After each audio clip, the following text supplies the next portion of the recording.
Hey there, Corey Mendelson coming to you live from New Intelligence here in Montreal, Quebec.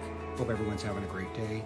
Just wanted to share one of my latest acquisitions of my Cole Caufield signed jersey from the Montreal Canadiens. Big fan of the Habs. Don't know if you are, but if you are, please feel free to leave a like down below. But I wanted to talk to you a little bit about one of our things that we wanted to talk about, which was with regards to our operations module that we have for SAP Business One. It's one of our modules that it's been out for quite a bit now, and a lot of customers are trying to understand what the true value is of looking at that delivery module. And it really gives you insight into being able to see what is going to be delivered to customers and being able to see what your true costs are going to be as it relates to shipping and freight charges and so forth before it actually ends up in the hands of the customer.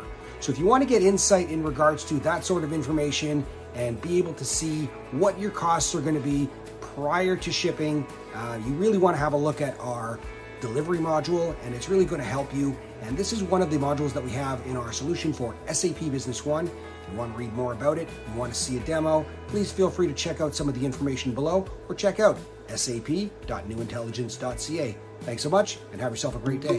Bye everyone.